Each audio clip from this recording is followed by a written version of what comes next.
Voilà, tu as dit que les connaissances scientifiques sont aussi importantes. Est-ce que lorsqu'un enseignant a ça en tête et veut finalement à la fois enseigner des savoir-faire, une attitude, etc., et des savoirs scientifiques, est-ce qu'il n'y a pas contradiction entre les deux? Bah, historiquement, oui, on a toujours opposé les deux. En réalité, tu peux pas enseigner des savoir-faire, des savoir-être sans savoir. Le savoir, mais à ce moment-là, le savoir devient prétexte.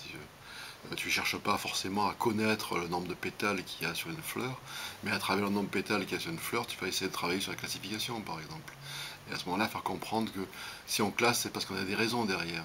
Si on classe, on a des critères, on se donne des outils pour classer. Mais est-ce que les enseignants n'ont pas cette idée en arrière-fond, c'est que finalement, l'objectif de tout ça, c'est malgré tout d'arriver à des savoirs scientifiques qui lui semblent stabilisés? Oui, mais ça, c'est la culture qui veut ça.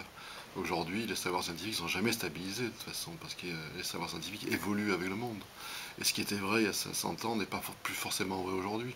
Quand on fait de l'histoire des sciences, on s'aperçoit que l'idée évolue. Et l'idée, par exemple, de fécondation, qu'aujourd'hui semble savoir très très opérant, c'est un savoir qui a, à peu près, qui a que 120 ans d'âge. Ça veut dire qu'avant, on avait d'autres idées sur la chose.